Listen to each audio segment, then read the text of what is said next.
ವೇದವಾಕ್ಯವನ್ನೆಲ್ಲ ಮೋದದಿಂದ ನಡೆದಿ ಬೋಧಿಸುತ್ತ ಜನರ ವೇದಾಮತಿ ಗೆಳೆಸಿರುವ ಸಾಧುಗಳಿಗೆ ಮಣಿಯುವೆನೋ ಸಾಧುಗಳಿಗೆ ಮಣಿಯುವೆನು ನಿಜವನ್ನಯಿಸುವ ಶ್ರೀ ನಿಜ ಗುಣಿಯ ಗ್ರಂಥವನ್ನು ನಿಜವಾಗಿ ನಿಜದೋರ್ಮ ಒಳಗಿಸುವ ಸುಜನರಿಗೆ ನಿತ್ಯ ನಮಿಸುವೆನೋ ಸುಜನರಿಗೆ ನಿತ್ಯ ನಮಿಸುವೆನು ಪದ ಜೀವರಿಗೆಲ್ಲ ಅದ್ವೈತ ಬೋಧನೆ ಸುತರನ್ನಾಗಿ ಕೈಲಾಸಿ ತಿಳಿಸಿದ್ದ ಸಿದ್ಧರುಳರಿಗೆ ನತನಟ್ಟೆ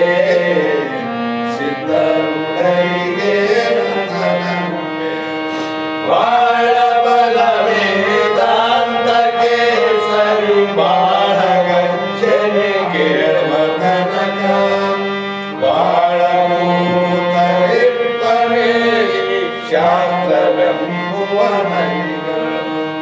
ಬಾಳ ಶಕ್ತಿಯ ಶಿವ ಗರ್ಜನೆ ಬಾಳ ಕೇಳಿದ ಬಳಿಕ ಕೂಗವು ಬಾಳ ಕೇಳಲು ಬೇಕು ವೇದಾಂತೆಂಬ ಶಾಸ್ತ್ರವನ್ನು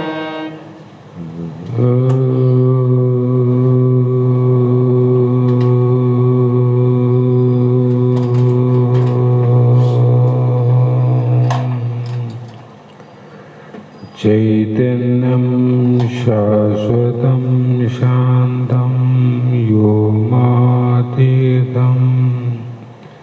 ನಾದಬಿಂದುಕಲಾತೀತಂ ತಸ್ಮೈ ಶ್ರೀ ಗುರುವೇ ನಮಃ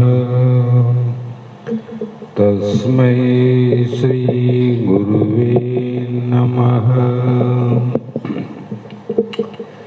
ಸಿದ್ಧ ಸದ್ಗುರುಪಾದಾಬ್ಜಂ ಜನನೇ ಜನಕಸ್ತತ ತತ್ವೋಪದೇಶಕರ್ತಾರಂ ನತ್ವಾ ಭಕ್ತಿಪುರಸ್ವರಂ ಜಗದಾದಿ ಜಗದ್ಗುರು ಸಿದ್ಧಾರೂಢ ಮಹಾಸ್ವಾಮಿಗಳ ಶ್ರೀಪಾದ ಪದ್ಮಗಳಿಗೂ ಆರೂಢ ಜ್ಯೋತಿ ಶಿವಪುತ್ರ ಮಹಾಸ್ವಾಮಿಗಳ ಶ್ರೀಪಾದಗಳಿಗೂ ಶ್ರೋತ್ರಿಯ ಬ್ರಹ್ಮನಿಷ್ಠ ಬ್ರಹ್ಮಲೀನ ಸದ್ಗುರು ಬಸವಾನಂದರ ಚರಣ ಕಮಲಗಳಿಗೂ ಅನಂತ ದೀರ್ಘ ದಂಡ ಪ್ರಣಾಮಗಳನ್ನು ಸಮರ್ಪಿಸುತ್ತ ಸದ್ಗುರು ಸಿದ್ಧಲಿಂಗಪ್ಪ ತಾತ ಕಪ್ಪಗಲ್ ಇವರನ್ನು ಮನದೋಳು ಪೂಜಿಸುತ್ತ ತಮ್ಮೆಲ್ಲರಿಗೂ ವಂದಿಸುತ್ತ ಈ ದಿನ ಶ್ರೀಮನ್ ನಿಜಗುಣ ಯೋಗಿಗಳು ರಚಿಸಿದಂಥ ಅನುಭವ ಸಾರ ಎನ್ನುವ ಗ್ರಂಥದ ಪ್ರಥಮ ಸಂಧಿಯ 6ನೇ ಸೂತ್ರದ 6ನೆಯ ನುಡಿ ಇಂದಿನ ಆಧಾರದ ವಿಷಯವಾಗಿದ್ದು, ಇಲ್ಲಿಯ ಪರ್ಯಂತರವಾಗಿ ಶಿಷ್ಯನ ಸಂಶಯಗಳಿಗೆ ಗುರುಗಳಾದವರು ಉಪದೇಶವನ್ನು ನೀಡಿ ಆತನ ಸಂಶಯಕ್ಕೆ ಉತ್ತರವನ್ನು ಹೇಳ್ತಾ ಬಂದರು. ಯಾವತ್ತೂ ಕೂಡ ಈ ಜಗತ್ತು ಅನ್ನುವುದು ಬ್ರಹ್ಮನ ವಿವರ್ತವಾದವೇ ವಿನಃ ಇನ್ನೊಂದು ಹೇಳಲಿಕ್ಕೆ ಬರುವುದಿಲ್ಲ ಅನ್ನುವಂಥ ಮಾತನ್ನು ಹಲವು ರೀತಿಯ ಶ್ರುತಿಯ ಪ್ರಮಾಣಗಳಿಂದ ವೇದ ಪ್ರಮಾಣಗಳಿಂದ ಆತನ ಸಂಶಯವನ್ನು ನಿವೃತ್ತಿ ಮಾಡುವ ಪ್ರಯತ್ನ ಮಾಡ್ತಾ ಬಂದಾರೆ. ಆದರೂ ಕೂಡ ಮುಂದೆ ಮತ್ತೆ ಹೇಳ್ತಾರೆ, ಯಾವತ್ತು ಈ ಜಗತ್ತು ಅನ್ನುವುದು ಮಣ್ಣಿನಲ್ಲಿ ಮಡಿಕೆಗಳು, ಬಂಗಾರದಲ್ಲಿ ಆಭರಣಗಳು ಎಲ್ಲಿಂದ ಪ್ರಾರಂಭ ಆದವು, ಎಲ್ಲಿ ಹುಟ್ಟಿದವು ಅಂದರೆ ವಾಚಾರಂಭಣಂ ಅಂತ ಹೇಳಿದರು. ಶಬ್ದದಿಂದ ಪ್ರಾರಂಭ ಆದವು. ಮುಚ್ಚಳ, ಮಗಿ, ಗಡಿಗೆ, ಮಡಿಕೆ ಎಲ್ಲ ಶಬ್ದದಿಂದ ಹುಟ್ಟವು, ಶಬ್ದದಿಂದ ಪ್ರಾರಂಭ ಆಗ್ಯಾವ, ಮಣ್ಣಿನಿಂದ ಪ್ರಾರಂಭ ಆಗಿಲ್ಲವು. ಹೌದಿಲ್ಲ? ಅದೇ ರೀತಿ ಆಭರಣಗಳು, ಬಳೆ, ಕಟಕ, ಅನಂತ ಬಂಗಾರದ ಆಭರಣಗಳು ಬಂಗಾರದಲ್ಲಿ ಹುಟ್ಟಿಲ್ಲ, ಶಬ್ದದಿಂದ ಹುಟ್ಟ್ಯಾವ. ಅದೇ ರೀತಿ ನೀನು ಕೇಳುವಂಥ ಮಾಯೆ ಅನ್ನೋದು ಅಥವಾ ಇನ್ನೊಂದು ಉಪಾದಾನಗಳು ಎಲ್ಲವೂ ಎಲ್ಲಿ ಅವಂದ್ರೆ ಅನಾದಿಯಾದಂಥ ಆ ಬ್ರಹ್ಮನಲ್ಲಿ ಇಲ್ಲವೇ ಇಲ್ಲ. ಬಂಗಾರದಲ್ಲಿ ಮೊದಲಿಲ್ಲ, ಮಣ್ಣಿನಲ್ಲಿ ಮೊದಲಿಲ್ಲ, ಬ್ರಹ್ಮನಲ್ಲಿ ಮೊದಲು ಜಗತ್ತನ್ನೋದು ಇಲ್ಲ. ಇದು ಯಾವಾಗ ಪ್ರಾರಂಭ ಆಯಿತು? ಮಧ್ಯದಲ್ಲಿ ಪ್ರಾರಂಭ ಆಗ್ಯದ.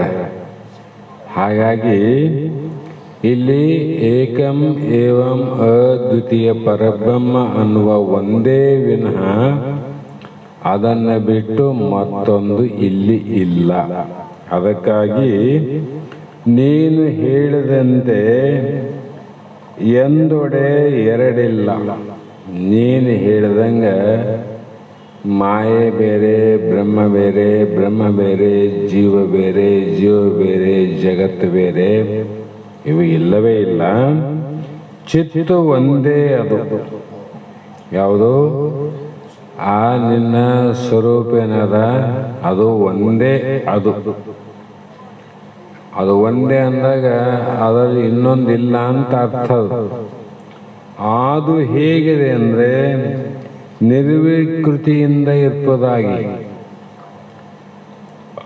ಅದು ನಿರ್ವಿಕೃತಿಯಿಂದ ಅಂದರೆ ನಿರಾಕಾರದಿಂದ, ನಿರ್ವಿಕಾರದಿಂದ ಅದು ಯಾವುದು? ಚಿತ್ತು. ಅದು ಇರುವುದರಿಂದ ಆ ಒಂದು ಚಿತ್ತಿನಲ್ಲಿ ಸವಿಕಲ್ಪ ಜ್ಞಾನವು, ನಿರ್ವಿಕಲ್ಪ ಜ್ಞಾನ ಬೇರೆ, ಸವಿಕಲ್ಪ ಜ್ಞಾನ ಬೇರೆ. ಈ ಸವಿಕಲ್ಪ ಜ್ಞಾನ ಏನಾಯಿತು? ಈ ಸವಿಕಲ್ಪ ಜ್ಞಾನ ಜಗತ್ತಿಗೆ ಸಂಬಂಧವಾದ ಜ್ಞಾನ. ಮಣ್ಣಿಗೆ ಸಂಬಂಧ ಅವೆಲ್ಲ ಇಲ್ಲಂತಲ್ಲ, ಆದ್ರೆ ಮಣ್ಣಲ್ಲ ಅವು. ಬಂಗಾರಕ್ಕೆ ಸಂಬಂಧಪಟ್ಟವಲ್ಲ, ಕಡಗವಲ್ಲ, ಆದ್ರೆ ಅವು ಬಂಗಾರ ಅಲ್ಲ. ಅದರಂತೆ ಜಗತ್ತಿನ ಸಂಬಂಧ ಸವಿಕಲ್ಪ ಜ್ಞಾನ. ಆ ಜ್ಞಾನ ಯಾರಿಗೆ ಆಯಿತು ಇಲ್ಲಿ ಅಂತಂದಾಗ, ಹೀಗೆ ಶಿಷ್ಯನು ಗುರುಗಳನ್ನು ಕೇಳಲು, ಮಣ್ಣಿನಲ್ಲಿ ಮಡಿಕೆ ಜ್ಞಾನ ಯಾರಿಗೆ ಆಯ್ತಪ್ಪ? ಯಾಕಾಯಿತು? ಬಂಗಾರದಲ್ಲಿ ಆಭರಣ ಜ್ಞಾನ ಯಾಕಾಯಿತು? ಇದು ಹೇಗಾಯಿತು ಅಂತ ಶಿಷ್ಯ ಮತ್ತೆ ಇಲ್ಲಿ ಏನು ಮಾಡ್ತಾನೆ? ಸಂಶಯವನ್ನು ಮಾಡಿದಾಗ ಆತನ ಸಂಶಯ ಹೇಗಿದೆ ಅಂದರೆ, ಯಾವ ನೀವು ಹಿಂದೆ ಹೇಳಿದಂಥ ನೇಣಿನ ಉದಯ ಅಸ್ತ ಅಂತ ಹೇಳಿದಲ್ಲ, ಹಗ್ಗದಲ್ಲಿ ಉದಯವಾದಂಥ ಹಾವು ಉತ್ಪತ್ತಿ ಮತ್ತು ಹಾವಿನ ನಾಶ. ಈ ಉತ್ಪತ್ತಿ ನಾಶ ಏನಾದರೂ ಕೂಡ ಆ ಹಗ್ಗಕ್ಕೇನಾಗಿಲ್ಲಲ್ಲ. ಅದರಂಗ ಇಲ್ಲಿ ಹಾವಿನ ಉತ್ಪತ್ತಿ ನಾಶಗಳಾದರೂ ಹಗ್ಗಕ್ಕೆ ಬಾಧೆ ಇಲ್ಲದಂತೆ ನೀವು ಹೇಳಿರಲ್ಲ. ಬೇರೆ ಹೇಳಿಲ್ಲ ಗುರುಗಳೇ, ನೀವು ಹೇಳಿದ ಹೇಳಕತ್ತೀನಿ. ಹಗ್ಗಕ್ಕೆ ಬಾಧೆ ಇಲ್ಲ, ವಿಕಾರ ಇಲ್ಲ ನೋಡು. ಅದರಂತೆ ಬ್ರಹ್ಮದಲ್ಲಿ ಜಗದುತ್ಪತ್ತಿ ಜಗತ್ತಿನ ಉತ್ಪತ್ತಿ ತೋರದಂದ್ರಲ್ಲ, ಇದು ನಾಶ ಆತಂತೆ ಅರ್ಥ ಆಯ್ತು. ಬ್ರಹ್ಮದಲ್ಲಿ ತೋರದ ಇದು ನಾಶ ಆತದ. ಆದರೆ ಆ ಬ್ರಹ್ಮಕ್ಕೂ ನಾಶ ಇಲ್ಲ ಅಂತಲೂ ಹೇಳಿರಿ. ಆದರೆ ಈ ದೃಷ್ಟಾಂತದಲ್ಲಿ ಹಗ್ಗದಲ್ಲಿ ಹಾವು ಆದಂಬ ಸವಿಕಲ್ಪ ಜ್ಞಾನ ದ್ರಷ್ಟಾಪುರುಷನು ಹಗ್ಗಕ್ಕೆ ಭಿನ್ನವಾಗಿದ್ದಾನೆ. ಹಗ್ಗದಲ್ಲಿ ಹಾವಿನದಲ್ಲ, ಹಾವಿನ ಜ್ಞಾನ ಆಯ್ತಲ್ಲ, ಆ ಹಾವು ಇವನಲ್ಲ, ಇವನು ದ್ರಷ್ಟಾಪುರುಷ. ದ್ರಷ್ಟ ಅಂದ್ರೆ ನೋಡವನು, ದ್ರಷ್ಟ ಇವನು ಬೇರೆ, ನೋಡಿದವನು ಬೇರೆ. ಹಗ್ಗನಲ್ಲ ಹಾವನಲ್ಲ, ಬೇರೆ. ಎದ್ದು ಹಗ್ಗಕ್ಕೆ ಬೇರೆ ಅವನು. ಇದರಂತೆ ಎರಡು ಚಿತ್ತಗಳನ್ನು ಅಂಗೀಕರಿಸಿಲ್ಲ, ಒಂದೇ ಚಿತ್ತಿರುವುದೆಂದು ಅದು ನಿರ್ವೀಕಾರವಾಗಿರುತ್ತೆಂದು ಹೇಳಿರುವಿರಿ. ಅಲ್ಲಿ ಹಗ್ಗ ಹಾವು ಬೇರೆ ಬೇರೆ ಅವ, ಇಲ್ಲಿ ಬ್ರಹ್ಮ ಒಂದೇ ಆದ್ರಲ್ಲ. ಹಾಗಾಗಿ ನಿರ್ವೀಕಾರ ಚಿದ್ರೂಪ ಬ್ರಹ್ಮದಲ್ಲಿ ಜಗತ್ತು ತೋರುವುದು ಹೇಗೆ? ಹಗ್ಗಕ್ಕ ಆಕಾರ ಅದ, ಹಾವಿಗೂ ಆಕಾರ ಅದ, ತೋರೆ ಬಂದ್ರೆ ಒಪ್ತೀನಿ. ಬ್ರಹ್ಮದ ನಿರಾಕಾರ ಅಂತ ಆಕಾರ ಜಗತ್ತಂಗೆ ಉತ್ಪತ್ತಿ ಆಯ್ತು. ನಿರಾಕಾರ ಬ್ರಹ್ಮದ ಮೇಲೆ ಆಕಾರ ಜಗತ್ತು ಹುಟ್ಟಬಾರ್ದಾಗಿತ್ತಲ್ಲ. ಇಲ್ರಿ, ಅದಕ್ಕೂ ಆಕಾರ ಅಂದ್ರೆ ಈ ಜಗತ್ತು ಹೆಂಗ ನಷ್ಟ ಆಗ್ತದ, ಬ್ರಹ್ಮಕ್ಕೂ ನಾಶ ಆಗ್ತದ. ಹಾಗಾಗಿ ಜಗತ್ತಿನ ಸವಿಕಲ್ಪ ಜ್ಞಾನವು ಯಾರಿಗಾಯ್ತಪ್ಪ? ಇಲ್ಲಿ ಅಲ್ಲಿ ನೋಡಿದವನು ಬೇರೆ, ಇಲ್ಲಿ ಒಂದೇ ಅಂದಮೇಲೆ ನೋಡಿದವನು ಯಾರು, ಕಂಡದ್ಯಾರು, ತೋರಿದ್ಯಾರು? ಹೀಗೆ ಬ್ರಹ್ಮರೂಪ ಜಗತ್ತಿನ ಸವಿಕಲ್ಪ ಜ್ಞಾನ ಬ್ರಹ್ಮಕ್ಕೆ ಆಗಿರುವುದೇ ಬ್ರಹ್ಮನಲ್ಲಿ ಆಗದ, ಅಥವಾ ಬ್ರಹ್ಮನಲ್ಲಿ ಆಗದಂದ್ರೆ ಬ್ರಹ್ಮ ನಿರ್ವೀಕಾರ ಅಲ್ಲ ಅಂತ ಅರ್ಥ ಆಗ್ತದೆ. ಸವಿಕಾರಿ ಆಗ್ಬೇಕಂತ ಒಪ್ಪಕ್ಕಾಗ್ತದೆ. ಎರಡನ್ನ ಅಂಗೀಕರಿಸಿದ್ರೆ ಅದ್ವೈತ ಪ್ರಮಾಣಕ್ಕೆ ದೋಷ ಬರ್ತದೆ. ಇಷ್ಟು ಇಲ್ಲಿ ಸಂಶಯ ಬರ್ತಾವ ಗುರುಗಳೇ. ಶಿಷ್ಯ ಸಾಮಾನ್ಯ ಅಲ್ಲ, ಅವನು ಶಿಷ್ಯ ಅಲ್ಲ. ನಾನು ನಿನ್ನೆ ಹೇಳಿನಲ್ಲ, ಈ ರೀತಿ ದ್ರಷ್ಟನಿಗೆ ಸರ್ಪಜ್ಞಾನವಾದಂತೆ ಜಗತ್ತಿನ ಜ್ಞಾನವು ಯಾರಿಗಾಯಿತು? ಯಾರಿಗಾಯ್ತು ಬಿಲ್ಲಿ? ಅದಕ್ಕೆ ಮಹಾತ್ಮರು ಹೇಳ್ತಾರೆ, ಯತಿಗೆ ಕನಸಿನೊಳು ಓರ್ಮೆ ಸತಿ ಪತಿಗಳೆನಿಸಿ ತದ್ಗತಿ ಆಕಾಂಕ್ಷೆ ದೂರಲು ಅವನಿಗೆ ಆ ಮೋಹದ ಉಪಹತಿ ಇಲ್ಲದಂತೆ ನಿಜದಲ್ಲಿ ಎಂದು. ನೀನು ಏನು ಕೇಳ್ತಿ ಕೇಳು, ನಾನು ಏನು ಹೇಳಬೇಕಾಗದ ಹೇಳ್ದನಂತ ಗುರುಗಳಂತಾರ ಅವರು. ಅದಕ್ಕೆ ಅವರು ಸುಲಭ ಗುರುವೇ ಅನ್ನಲ್ಲ. ಹಿಂದೆ ನಾವು ಕೇಳಿದ ಮಾತನ್ನ 2-3 ಸಲ ಎಲ್ಲಿಗೆ ಹೋಗ್ಬೇಕ್ರಿ, ಒಂದ್ಸಲ ಕೇಳಿದ್ರಿ, ಮತ್ತೊಂದು ಸಲ ಕೇಳಿದ್ರೆ ಏನು ತಿಳಿತದಿಲ್ರಿ, ಎಷ್ಟು ಸಲ ಹೇಳ್ಬೇಕಂತ ಬೈದು ಬಿಡ್ತೀವಿ ನಾವು. ಆಗಲ್ಲ ಹೇಳಿಲ್ಲ, ಬರ್ತದಿಲ್ಲ ನಮಗೆ. ಆದರೆ ಇಂಥ ಶಿಷ್ಯ ಆ ಗುರುವಿನ ಇಷ್ಟು ಒತ್ತಿ ಒತ್ತಿ ಇಲ್ಲದನ್ನು ತಂದು ತಿರುವಾಕಿ ಕೇಳ್ತಾನಂದ್ರೆ, ನೀ ಎಷ್ಟು ಕೇಳತ್ತೆ ಕೇಳಪ್ಪ, ಎಷ್ಟು ಸಲ ಆದ್ರೆ ಕೇಳು, ನಾ ಹೇಳ್ತೀನಿ ಅನ್ನೋದಕ್ಕೆ ಸುಲಭ ಗುರು ಅಂದ. ಹಾಗಾಗಿ ಯತಿಗೆ ಅಂದ್ರೆ ಒಬ್ಬ ಯೋಗಿಗೆ, ಬ್ರಹ್ಮಚಾರಿ ಅಂತನ್ರಿ.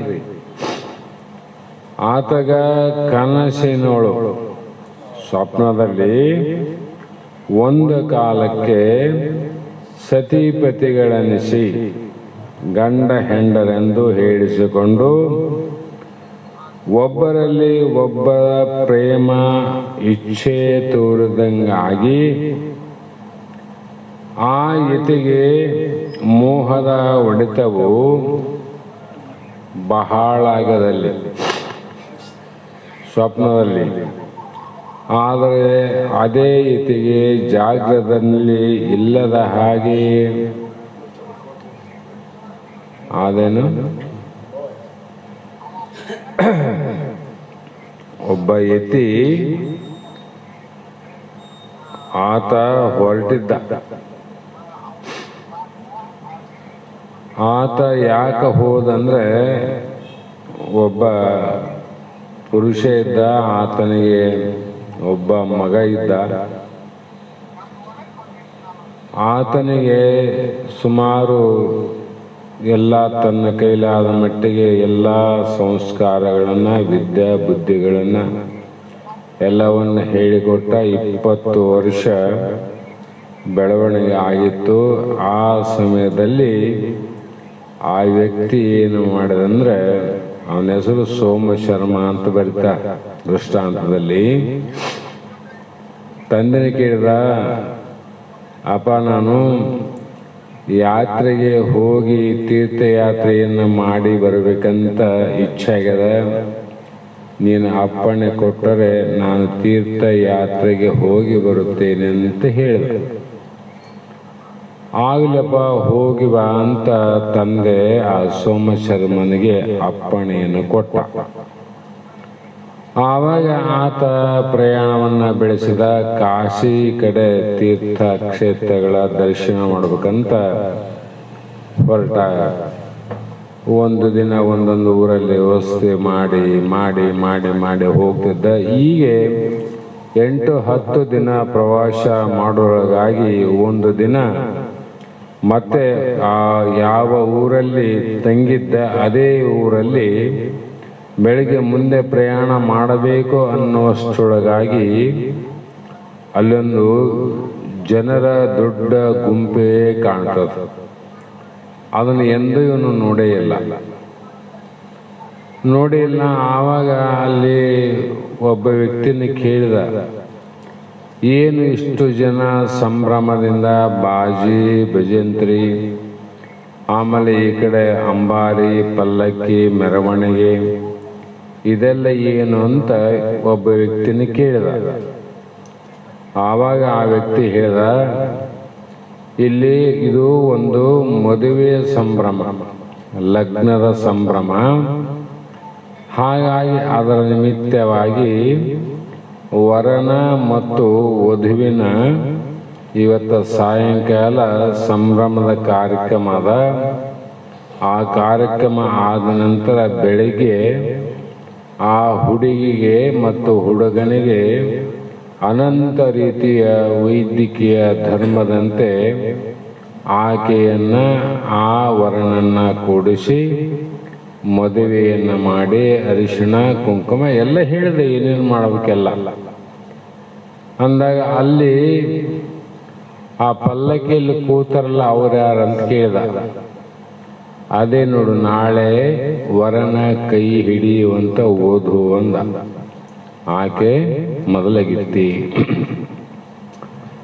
ಆವಾಗ ಅವನಂದ, ಮತ್ತೆ ಈ ಮದುವೆ ಆದಮೇಲೆ ಇದರಿಂದ ಏನು ಏನು ಯಾತಕ್ಕೋಸ್ಕರ ಮದುವೆ ಮಾಡ್ತಾರೆ, ಯಾವ ಲಾಭಕ್ಕಂದ.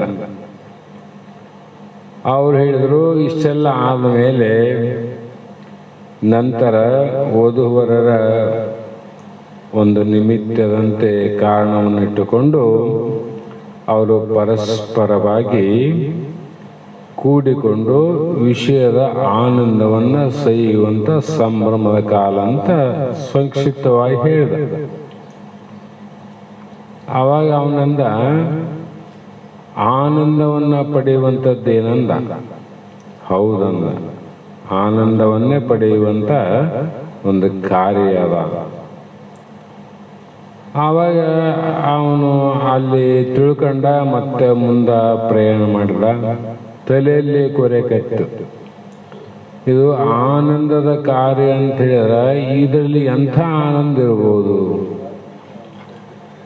ಅಲ್ಲಿ ತಮ್ಮ ತಂದೆ ತನಗೆ ಕೊಟ್ಟಂಥ ಸಂಸ್ಕಾರ, ತನಗೆ ಕೊಟ್ಟಂಥ ವಿದ್ಯೆಯಲ್ಲಿ ನೋಡಿದರೆ ಅವರು ಹೇಳಿದೆ ಬೇರೆ. ಇಲ್ಲಿ ಇಡೀ ಸಂಭ್ರಮ, ಊರಿಗೂರೇ ಸಾವಿರಾರು ಜನ ಸೇರಿ ಈ ಕಾರ್ಯ ಮಾಡ್ತಾರಂದ್ರೆ ಏನಾದರೂ ಆನಂದ ಸ್ತ್ರೀಯಲ್ಲಿ ಇರಬಹುದಲ್ಲ ಅಂತ ಬಂತೀವಿ. ನೀ ಬಂದ ಬಿಡ್ತು ನೋಡ್ರಿ. ಆವಾಗ ಒಂದು ಮುಂದೆ ಹೋದ್ಮೇಲೆ ಒತ್ತು ಮುಳುಗಿತು. ಆವಾಗ ವಸ್ತಿ ಮಾಡ್ತಕ್ಕಂಥ ಪ್ರಸಂಗ ಬಂತು. ಅದೇ ಸಂದರ್ಭದಲ್ಲಿ ಊರ ಹೊರಗಡೆ ಒಂದು ಮನೆ ಇತ್ತು. ಮನೆ ಮುಂದೆ ಒಂದು ಪಲ್ಲಂಗ ಇತ್ತು. ಮನೆಯವರೆಲ್ಲ ಒಳಗಿದ್ರು. ಪಲ್ಲಂಗ ಕಾಲಿತ್ತು. ಆ ಪಲ್ಲಂಗ ಕಾಲಿದ್ದ ಸಮಯದಲ್ಲಿ ಆತಗ ಆ ತಲೆಯಲ್ಲಿ ಏನು ಇತ್ತು ಅದೇ ವಿಚಾರದಲ್ಲಿ ಇಲ್ಲಿಯೇ ವಿಶ್ರಾಂತಿ ಮಾಡಿದ್ರೆ ಒಳ್ಳೆಯದಂತ ಮಲಗಿದ.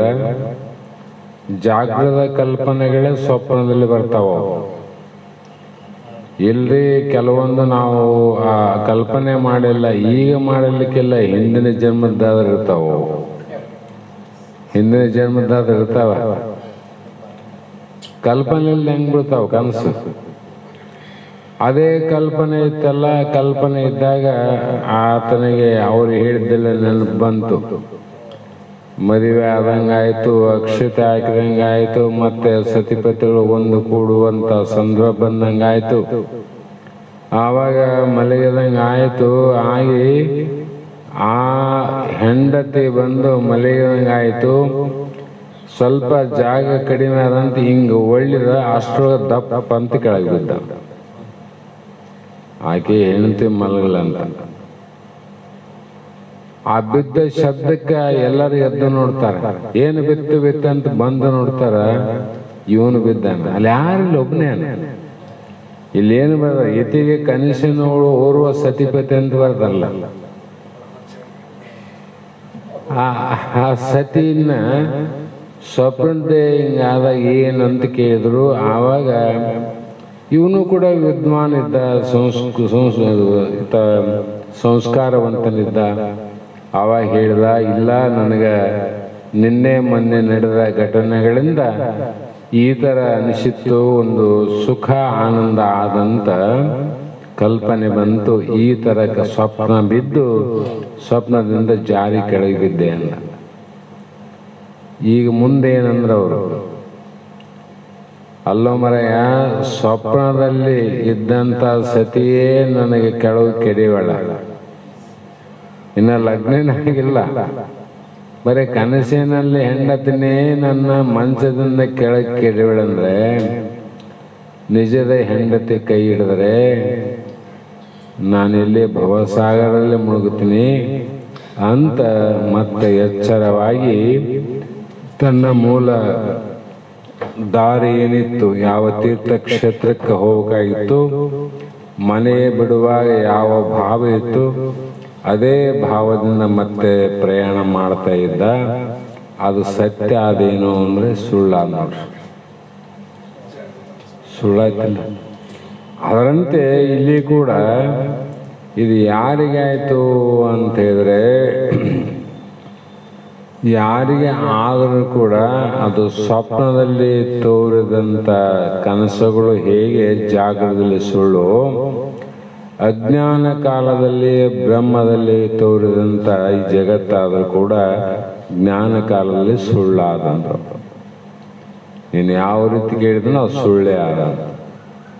ಹಾಗಾಗಿ ಅರಿಯದ ಅರುಹಿಸಿಕೊಂಬುದ ಅರಿವ ಕರಣಂ ಮಿಥ್ಯೆ ಅರಿವಂತಿ ಅವಿವೇಕ ಕಾಲದೊಳು ತೋರೆ ನಿಜದ ಅರಿವಿಗೆ ಆ ಭ್ರಾಂತಿ ಅಣುವಿಲ್ಲ. ಅದನ್ನ ಇಲ್ಲೇನು ಮಾಡಿದ್ರು, ದಾಸ್ತಾಂತವನ್ನು ಹೇಳ್ತಾರೆ. ಅರಿಯುವುದು ಯಾವುದು ಅಂದ್ರೆ ಜ್ಞಾತ್ರಂತ. ಜ್ಞಾತೃ, ಜ್ಞಾನ, ಜ್ಞೇಯ ಅಂತ ಮೂರು ಬರ್ತವೆ ತ್ರಿಪುಟಿ. ಇದು ತಿಳಿಯುವುದೇ ಜ್ಞಾತೃ, ತಿಳಿಸಿಕೊಳ್ಳುವುದೇ ಜ್ಞೇಯ. ತಿಳಿಯುವುದಕ್ಕೆ ಜ್ಞಾತೃ ಅಂತಾರ, ತಿಳಿಸಿಕೊಳ್ಳೋದಕ್ಕೆ ಜ್ಞೇಯ ಅಂತಾರ. ನಾ ತಿಳಿತೀನಂದ್ರೆ ಅದು ಜ್ಞಾನ, ತಿಳಿಸಿಕೊಳ್ತಂದ್ರೆ ಅಜ್ಞಾನ. ಇದು ಜ್ಞೇಯ ಯಾವುದು? ದೇಹ ಜ್ಞೇಯ. ದೇಹವನ್ನು ತಿಳಿಯುವುದು ಜ್ಞಾತೃ, ಜ್ಞಾನ. ಈ ಅರಿವ ಕರ್ಣಗಳೇನಾವಲ್ಲ, ತಿಳಿಯುವಂಥ ಸಾಧನಗಳೇನಾವ, ಇವೆಲ್ಲವೂ ಕೂಡ ಜ್ಞಾನ, ಜ್ಞೇಯ, ಜ್ಞಾತೃ, ಜ್ಞೇಯ, ಜ್ಞಾನ ಸುಳ್ಳಾಗಿರುವವು. ಇವೆಲ್ಲ ಸುಳ್ಳು. ಯಾಕೆ ಸುಳ್ಳು ಅಂದರೆ ಇವು ಒಂದು ಕಾಲದಲ್ಲಿ ತೋರ್ತವ, ಇನ್ನೊಂದು ಕಾಲದಲ್ಲಿ ತೋರೋದಿಲ್ಲ ಅಂತ. ಒಂದು ಕಾಲದಲ್ಲಿ ತೋರ್ತವ, ಇನ್ನೊಂದು ಕಾಲದಲ್ಲಿ ಇಲ್ಲ. ಹಾಗಾಗಿ ಅರಿಯುವುದು, ಅರಿಸಿಕೊಂಬುವುದು ಮತ್ತು ಅರಿಸಿಕೊಂಬುವ ಮಧ್ಯದಲ್ಲಿ ಇರುವಂಥ ಕರ್ಣ ಸಾಧನೆ ಅವು ಕೂಡ ಮನಸ್ಸಂದನ್ನು ಒಪ್ಪದೆ, ಅವೆಲ್ಲ ಸುಳ್ಳು. ಹೀಗೆ ಅವಿವೇಕ ಕಾಲದೊಳು ತೋರೆ ನಿಜದ ಅರಿವಿಗೆ ಆ ಭ್ರಾಂತಿ ಋಣವಿಲ್ಲ. ಇವು ಮೂರನ್ನು ನೀನೇ ತಿಳ್ತಿದ್ದಿಲ್ಲ. ನಿನಗೇನು ಸಂಬಂಧ ಅದೇನು? ನೀನು ತಿಳಿಯುವವನೇನ, ತಿಳಿಸಿಕೊಂಬುವು ಯಾವಾಗಲೂ ಮೂರು ಕಾಲದಾಗ ಇರಂಗಿಲ್ಲ. ತಿಳಿಸಿಕೊಂಬುವು ಮೂರು ಕಾಲದಲ್ಲಿ ಇರಂಗಿಲ್ಲ. ಒಂದು ಕಾಲದಾಗ ಇರಬಹುದು, ಇನ್ನೊಂದು ಕಾಲದಲ್ಲಿ ಇಲ್ದಂಗೆ ಆಗ್ತಾವ. ನಿನ್ನೆ ಮನೆ ಹೇಳಿನಲ್ಲ, ಆಕಾಶದಲ್ಲಿ ಕೋಲ್ಮಿಂಚು ತೋರ್ತದ, ಯಾವಾಗಲೂ ತೋರ್ತದೇನು? ಕಾಮನ ಮೇಲೆ ತೋರ್ತದ, ಯಾವಾಗಲೂ ತೋರಂಗಿಲ್ಲ. ಆದ್ರೆ ಆಕಾಶ ಸ್ಥಿರವಾಗಿ ಯಾವಾಗಲೂ ಅದು ನೋಡು, ಅದು ಯಾವಾಗಲೂ ಇರೋದು ಸ್ಥಿರವಾದದ್ದು. ಒಮ್ಮೆ ತೋರಿ ಮರೆಯಾಗುವುದೆಲ್ಲ ಅಸ್ಥಿರವಾದದ್ದು. ಅದಕ್ಕಾಗಿ ನಿನ್ನ ಅಭಿಪ್ರಾಯದಲ್ಲಿ ಜಗತ್ತು ಸತ್ಯ ಅಂತಂದ್ರೆ ಇದು ಸ್ಥಿರವಾಗಿ ಆದೇನು? ದೇಹ ಸ್ಥಿರ ಅಲ್ಲ, ಜಗತ್ತು ಸ್ಥಿರ ಅಲ್ಲ. ಇವು ಸ್ಥಿರ ಅಲ್ಲ ಅಂದ್ರೆ ಯಾಕೆ ಸ್ಥಿರ ಅಲ್ಲ ಅಂದ್ರೆ, ಹಿಂದೆ ಇದು ಜಗತ್ತು ದೇಹ ಇದ್ದಿಲ್ಲ, ಮುಂದೆ 100 ವರ್ಷ ಆದಮೇಲೆ ನೀನು ಇಲ್ಲ, ನೀನು ನೋಡಿದ ಜಗತ್ತಿಲ್ಲ. ನೀನಿಲ್ಲ, ನೀನು ನೋಡಿದ ಜಗತ್ತಿಲ್ಲ. ಆದರೆ ಜಗತ್ತಿಗೆ ಆಧಾರವಾದಂಥ ಬ್ರಹ್ಮ ಇಲ್ಲೇನು? ಯಾವಾಗಲೂ ಇದ್ದೇನಂತ. ಹೀಗೆ ಆ ಪರಬ್ರಹ್ಮ ರೂಪಕ್ಕೆ ಅಣುವಿಲ್ಲ ಅಂದರೆ ಒಂದು ಸ್ವಲ್ಪ ಆದರೂ ಏನಿಲ್ಲ ನೋಡೋಂದ್ರು. ಯಾಕಂದ್ರೆ ನೀನು ಅರಿಯುವುದು ಜ್ಞಾತೃ ಜ್ಞಾನ ಈಜ್ಞೇಯ ಸುಹೀನ ಅಸ್ತದೇತ ದೋಮಿತಿ ಎನ್ನುತ್ತೆ. ವೇದ ತಾನು ಒರೆಯುತ್ತಿದ್ದುದು ಆ ಕಥದಿಂದೆ ಅಂತ ಮತ್ತೆ ವೇದ ಪ್ರಮಾಣ ಕೊಡ್ತಾರೆ. ಜ್ಞಾತೃ ಅಂತಃಕರಣ ವಿಶಿಷ್ಟ ಚೇತನವೇ ಜ್ಞಾನ. ಇದು ವೃತ್ತಿ ಜ್ಞಾನ. ಇದು ವೃತ್ತಿಯಿಂದ ಹುಟ್ಟೋ ಜ್ಞಾನ.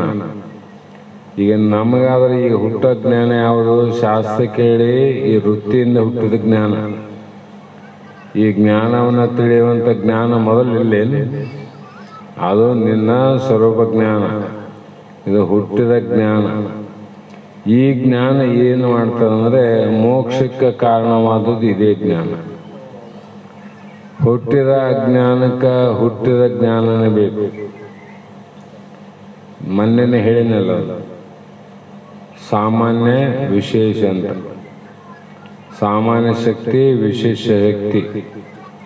ಸೂರ್ಯನ ವಿಶೇಷ ಶಕ್ತಿಯಿಂದ ಹುಲ್ಲು ಕಡ್ಡಿ ಸುಟ್ಟೋಗ್ತಾವ. ಸಾಮಾನ್ಯ ಶಕ್ತಿಯಿಂದ ಹುಲ್ಲು ಬೆಳಿತದೆ, ಹೂವು ಹರಡ್ತದ. ಆದರೆ ಹೂವು ಬಾಡ್ತದಲ್ಲ ಅಲ್ಲಿ. ಎರಡು ಸೂರ್ಯನವೇ.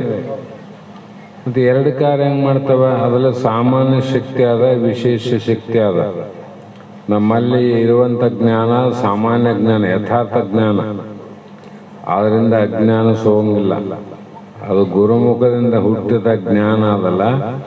ಆ ಜ್ಞಾನ ವಿಶೇಷ ಜ್ಞಾನ ಆಗಿ ಆ ಅಜ್ಞಾನವನ್ನು ನಾಶ ಮಾಡುತ್ತೆ. ಅದಕ್ಕಾಗಿ ಎಲ್ಲರೂ ಗುರುವಿಗೆ ಶರಣಾಗ್ಯಾರ. ಋಷಿಗಳು, ಮುನಿಗಳು, ಸಂತರು, ಶರಣರು, ಮಹಾತ್ಮರು, ಗುರು ಸಂಪ್ರದಾಯ ಇವತ್ತು ಜಗತ್ತಿನಲ್ಲಿ ಯಾಕೆ ಬಂದು ನಿಂತದಂದ್ರೆ, ಅದೊಂದು ಸಂಪ್ರದಾಯ ಮಾರ್ಗವನ್ನು ಬಿಟ್ಟರೆ ಅನ್ಯ ಮಾರ್ಗದಿಂದ ನಮ್ಮ ಅಜ್ಞಾನ ನಷ್ಟ ಆಗ ಸಾಧ್ಯನೇ ಇಲ್ಲ. ಅದಕ್ಕಾಗಿ ಅದರಲ್ಲೇ ಶೋಧನೆ ಮಾಡಿ ನೋಡೋದು. ಮತ್ತೆ ಆ ಜ್ಞಾನ ಹೇಗಿರಬೇಕು, ಆ ಜ್ಞಾನವನ್ನು ಹೇಳುವಂಥ ಪುರುಷ ಹೇಗಿರಬೇಕು ಅನ್ನೋದಕ್ಕೋಸ್ಕರವಾಗಿ ಅಲ್ಲಿ ಗುರುವಿನ ಲಕ್ಷಣವನ್ನು ಹೇಳಿ ವೇದಾಂತ ಜ್ಞಾನ ಬೇಕು ನೋಡ್ರಿ. ಕರ್ಮಪರ ಉಪಾಸನ ಪರ ಜ್ಞಾನ ಈ ಅಜ್ಞಾನವನ್ನು ಪೋಷಣೆ ಮಾಡ್ತದೆ. ಗಿಡ ಬಾಡಕತ್ತೆ ನೋಡಪ್ಪ ಅಂದ್ರೆ ಹಾಕಲ್ಲ ಸ್ವಲ್ಪ ನೀರಂದ್ರೆ ಮತ್ತೆ ಬೆಳೀತದ, ಅದು ಬೇರೆ ಕಿತ್ತೋತದ ಏನದು. ಕರ್ಮ ಉಪಾಸನೆಗಳು ಗೊಬ್ಬರ ನೀರು ಹಾಕಿದಂಗೆ ಅಜ್ಞಾನಕ್ಕೆ ಗೊಬ್ಬರ ಮತ್ತು ನೀರು ಹಾಕಿದ್ರೆ ಅಜ್ಞಾನ ಬೆಳಕಾಂತ ಹೋಗ್ತದೆ, ಅದು ನಷ್ಟ ಆಗ್ತದೆ. ಮತ್ತು ಅದು ಅಜ್ಞಾನ ನಷ್ಟ ಆಗಬೇಕಾದ್ರೆ ಇದರಿಂದ ಜ್ಞಾನದೇವತೋ ಕೈವಲ್ಯ, ಜ್ಞಾನದಿಂದಲೇ. ಆ ಕಾರಣಕ್ಕಾಗಿ ಇಲ್ಲಿ ವೇದಾಂತದ ಶಾಸ್ತ್ರ, ವೇದಾಂತದ ಶ್ರೋತ್ರಿಯ ಬ್ರಹ್ಮನಿಷ್ಠ ಗುರು ಬೇಕು. ಆತ ಯಾವ ಮತವನ್ನಿರಲಿ, ಯಾವ ಕುಲ ಇರಲಿ, ಯಾವ ಗೋತ್ರ ಇರಲಿ, ಯಾವ ಆಶ್ರಮದಲ್ಲಿರಲಿ, ಯಾವ ವರ್ಣದಲ್ಲಿರಲಿ, ಯಾವುದೇ ಬಟ್ಟೆಯನ್ನು ಹಾಕಿರಲಿ, ಅದನ್ನು ಯಾವುದು ನೋಡಂಗಿಲ್ಲ. ಆತನಲ್ಲಿರುವಂಥ ಶ್ರೋತ್ರಿಯತ್ವ ಬ್ರಹ್ಮನಿಷ್ಠತ್ವ ಎರಡೇ. ಹಾಗಾಗಿ ಇಲ್ಲಿ ರಜ್ಜು ಸರ್ಪ ದೃಷ್ಟಾಂತವನ್ನು ಕೊಟ್ಟು ಹೇಳಿರಿ, ಓಂಕಾರ ರೂಪ ಪರಬ್ರಹ್ಮ ಅಂತ ಹೇಳ್ತೀರಿ. ಮತ್ತೆ ಶ್ರುತಿಯು ತಾನು ಒರೆಯುವ ಕಥದಿಂದ ಏನ್ ಹೇಳ್ತದಂದ್ರೆ, ವಿಷಯ ಅವಚಿನ್ನ ಚೇತನ ಸುವಿಹೀನ ಇವುಗಳಿಂದ ರಹಿತವಾದುದು ತತ್ತು, ಅದು ಏತತ್ತು ಅಂದ್ರೆ ಇದು. ಓಮಿತಿ ಅಂದ್ರೆ ಓಂಕಾರ ರೂಪ ಆಗ್ಯದ, ಅದರಲ್ಲಿ ಇದು ಹೇಗೆ ಜ್ಞಾತೃ ಜ್ಞಾನ ಜ್ಞೇಯ ಅಂತ ಹೇಗೆ ಬಂತು ಅಂತ ಪ್ರಶ್ನೆ ಮಾಡ್ತಾರೆ. ಅದಕ್ಕೆ ಗುರು ಹೇಳ್ತಾರ, ನಾನು ಹಿಂದೆ ಹೇಳಿದಂತ ರಜ್ಜು ಸರ್ಪ ದೃಷ್ಟಾಂತ ಇಟ್ಕೊಂಡೇ ಕೇಳ್ತಿದ್ದೆ, ಅದೇ ಅದು ಗುಂಗು ನಿನಗ. ಮತ್ತು ಅಲ್ಲಿ ಏನಾಗಿಲ್ಲ ಅಂದರೆ ಇಲ್ಲಿ ಬ್ರಹ್ಮಕ್ಕೆ ಏನಾಗಬಾರ್ದು ಅಂತ ಪ್ರಶ್ನೆ ಅದ. ಅದಕ್ಕಾಗಿ ಅನಂತ ಪ್ರಶ್ನೆ ಉಪ ಪ್ರಶ್ನೆಯನ್ನು ಮಾಡ್ತಿದ್ದೆ. ಅದನ್ನು ಬಿಡಪ್ಪ, ಈಗ ಅದು ಬಿಟ್ಟುಬಿಡು. ಈಗ ನಾನು ಸ್ವಪ್ನ ದೃಷ್ಟಾಂತದ ಮುಖಾಂತರ ಮತ್ತೊಂದು ಹೇಳ್ತೀನಿ ಕೇಳಂದ್ರು. ಸ್ವಪ್ನ ದೃಷ್ಟಾಂತ, ಸ್ವಪ್ನಕ್ಕೆ ಅಧಿಷ್ಠಾನ ಆಗುವ ದ್ರಷ್ಟನು ಒಬ್ಬರ ಇಬ್ಬರ? ಒಬ್ಬನಿಲ್ಲ. ಸ್ವಪ್ನ ತನ್ನಲ್ಲೇ ಬಿದ್ದದ. ಸ್ವಪ್ನ ತಿಳಿದವನು ಯಾರು? ತಾನೇ ತಿಳಿದ, ಒಬ್ಬನೇ ಆಗಿರುತ್ತಾನೆ. ಅಂದ್ರೆ ಅಧಿಷ್ಠಾನ ಒಂದು, ಅಧಿಷ್ಠಾನ ಒಂದೇ ಅಂತ ಆಯ್ತಲ್ಲ, ಎರಡಿಲ್ಲ ಅಂತ ಆಯ್ತು. ಅದರಂತೆ ದ್ರಷ್ಟಾ ಪುರುಷ, ದೃಶ್ಯವನ್ನ ನೋಡುವಂತ ದ್ರಷ್ಟ ಏನಲ್ಲ, ಅವನು ಒಬ್ಬನೇ ಅನ್ನ, ಬೇರೆ ಇಲ್ಲ. ನೀನು ಅಲ್ಲಿ ಹಗ್ಗ ಬೇರೆ ಅದ, ಹಾವು ಬೇರೆ ಅಂತ ಅಲ್ಲಂದು ನಿನಗೆ ಸಂಶಯ ಬಂದದ. ಈಗ ಇಲ್ಲಿ ಹೇಳಪ್ಪ, ಇಬ್ಬರೇನು? ಒಬ್ಬನಲ್ಲ. ಅದೇ ಪ್ರಕಾರ ವ್ಯಾವಹಾರಿಕ ಯತೀಶ್ವರನಿಗೆ ನಿದ್ರಾ ದೋಷ ಮೂಲಕ ಸ್ವಪ್ನದಲ್ಲಿ ಪ್ರಾತಿಭಾಷಿಕ ಸತಿಪತಿ ರತಿ, ಈಗ ಹೇಳುವ ದೃಷ್ಟಾಂತ. ಈ ಮೂರು ಏಕಕಾಲಕ್ಕೆ ತೋರವ್ ನೋಡು. ಎಲ್ಲಿ? ಸ್ವಪ್ನದಲ್ಲಿ. ಸತಿ ಅಂದ್ರೆ ಹೆಂಡತಿ, ಪತಿ ಅಂದ್ರೆ ತಾನು, ರತಿ ಅಂದ್ರೆ ಕೂಟ. ಒಬ್ಬನೇ ಅನು ಮೂರವಲ್ಲಿ, ಒಬ್ಬನಲ್ಲೇ ತೋರವ. ತೋರಿ ಆವಾಗ ಒಂದು ಏಕಕಾಲಕ್ಕೆ ಮೂರು ತೋರವೋ, ಒಂದಾದ್ಮೇಲೆ ಒಂದು ತೋರವೋ? ಏಕಕಾಲಕ್ಕೆ, ಒಂದೇ ಕಾಲಕ್ಕೆ, ಒಬ್ಬನಲ್ಲೇ ಏಕಕಾಲಕ್ಕೆ ಮೂರು ತೋರವ. ಅದೇ ಪ್ರಕಾರ ಜಾಗೃತ ಕಾಲದಲ್ಲಿ ಎದ್ದು ನೋಡಲು ಒಬ್ಬೊಬ್ರು ಇಲ್ಲಂಗ ಅದರಲ್ಲಿ. ಅಲ್ಲಿ ಕೂಡದ ಸತಿ ಇಲ್ಲ, ರತಿ ಇಲ್ಲ, ಪತಿ ಇಲ್ಲ. ಏಕಕಾಲಕ್ಕೆ ಸತಿಪತಿ ರತಿಗಳು ಒಂದೂ ತೋರಲಿಲ್ಲ. ಹಾಗಾಗಿ ವ್ಯಾವಹಾರಿಕ ಯತೀಶ್ವರಿಗೆ ಪ್ರಾತಿಭಾಷಿಕ ಗೃಹಸ್ಥಾಶ್ರಮದಿಂದ ಹಾನಿಯೂ ಬರಲಿಲ್ಲ. ಅವನಿಗೆ ಈಗ ಗೃಹಸ್ಥ ಆಶ್ರಮ ಸ್ವೀಕಾರ ಮಾಡಿದಾಗ ಬರ್ತಾವಲ್ಲ ಇವು. ಇವನೂ ಮಾಡಿಲ್ಲ, ಗೃಹಸ್ಥನೂ ಆಗಿಲ್ಲ, ಸತಿಪತಿಯರತೆಗಳ ತೋರೋದು ಬಿಟ್ಟಿಲ್ಲ, ತೋರಿದ ಮೇಲೆ ಯಾವ ನಿಜ ಅಲ್ಲ. ಆದರೂ ತನ್ನ ಪೂರ್ವ ಆಶ್ರಮ ಏನದ ಅದಕ್ಕೇನು ಭಂಗ ಬಂದದೇನು? ಅದೇನು ಕೆಟ್ಟೋಗೇನ ಒಂದು? ಏನು ಕೆಟ್ಟಿಲ್ಲ. ಹಾಗೆ ದ್ರಷ್ಟನು ಅವನೇ ದ್ರಷ್ಟನು ಆಗಿದ್ದಾನೆ, ಅವನಿಗೇನಾಗಿಲ್ಲ. ಹೇಗೋ ಹಾಗೆ ನಿಜವಾದ ಚಿದ್ರೂಪ ಬ್ರಹ್ಮದಲ್ಲಿ, ಅದು ಒಂದೇ ಬ್ರಹ್ಮನಲ್ಲಿ ಮಾಯಾದೋಷ ಮೂಲಕ, ಸ್ವಪ್ನದ ಮೂಲಕ ಅಲ್ಲಿ ತೋರಿದು, ಇಲ್ಲಿ ಮಾಯಾದೋಷದ ಮೂಲಕ ಏಕಕಾಲಕ್ಕೆ ಜ್ಞಾತೃ ಜ್ಞಾನ ಜ್ಞೇಯಗಳು ತೋರಿದು. ಇವು ಮೂರು ತೋರಿದು. ಇಲ್ಲಿ ಇವುಗಳಿಗೆ ದರ್ಶನ ಆಗಿದ್ದರೂ ಈ ತ್ರಿಪುಟಿಯು ಸವಿಕಲ್ಪ ಜ್ಞಾನವುಳ್ಳದ್ದಂತಿದೆ. ನಿರ್ವಿಕಲ್ಪ ಜ್ಞಾನ ಅಲ್ಲೇದು, ಸವಿಕಲ್ಪ ಜ್ಞಾನ. ಇದಕ್ಕೇನಂತ ಅಂದರೆ ಪ್ರತ್ಯಭಿಜ್ಞಾನ ಅಂತ ಕರಿತಾರೆ ಶಾಸ್ತ್ರದಲ್ಲಿ. ಎಂದು ಹಾವನ್ನು ನೋಡಿಲ್ಲ ಅಂದರೆ ಹಗ್ಗ ಎಲ್ಲೇನೆ ಬಿದ್ದಿರಲಿ ಬ್ಯಾರೆ ಆಗಿ ತೋರ್ಬೇಕಾಯ್ತು, ಹಗ್ಗನೇ ಯಾಕೆ ತೋರ್ತವನಿಗೆ? ಎಂದ ಯಾವಾಗ ಹಗ್ಗ ನೋಡಿ ಹಾವು ನೋಡೇ ನಾವು, ಆ ಹಾವಿನ ಜ್ಞಾನ ತಲೆಯಲ್ಲಿ ಕುಂತದ. ಅದರ ನಾಮರೂಪ ಯಾವಾಗ ನೆನಪಾಯ್ತಿಲ್ಲ ಅದರಂಗ ಕಂಡದ್ದೆಲ್ಲ ಹಾವು ಅಂದ್ಬಿಟ್ಟ. ಅದರಂತೆ ಸವಿಕಲ್ಪ ಜ್ಞಾನ ಇದು. ಹಾಗಾಗಿ ಆ ಜ್ಞಾನ ಸವಿಕಲ್ಪ ಜ್ಞಾನ ಉಳ್ಳವನಾದರೂ ಆ ಬ್ರಹ್ಮಕ್ಕೆ ಯಾವ ಭ್ರಾಂತಿ ಇಲ್ಲ. ಬ್ರಹ್ಮನಲ್ಲಿ ಭ್ರಾಂತಿನೇ ಇಲ್ಲ.